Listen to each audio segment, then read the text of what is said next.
من داخل مكتب مدير قصر ثقافة الألفوشي بالإسكندرية المدينة الساحرة. معنا الأستاذة أماني عوض مدير قصر ثقافة الألفوشي. أهلا وسهلا، بعرف حضرتك يا فندم. أهلا وسهلا، أماني عوض مدير قصر ثقافة الألفوشي. أولا بنشكر وزارة الثقافة، بنشكر حضرتك على الاستضافة لصالون أرض الذهب باحتفالية نصر أكتوبر المجيد في هذا المكان الطيب. حضرتك احتفالية أكتوبر بتمثل لك إيه؟ طبعا انا شرفتونا ونورتونا صالون أرض الذهب، واحنا سعداء جدا وشرف لينا ان احنا نستقبل الاحتفاليه الجميله دي. الحقيقه استاذه ميرفت طاهر قدمت تقديمه رائعه.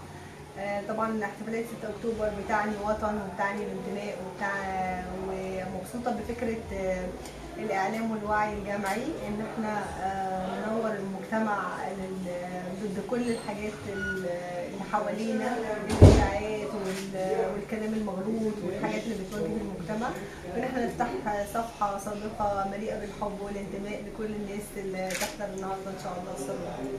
المرأة المصرية هي الجندي المجهول في نصر أكتوبر، هي اللي ربت، هي اللي خرجت الأبطال الأفذاذ اللي قدروا يحولوا الهزيمة إلى نصر عظيم.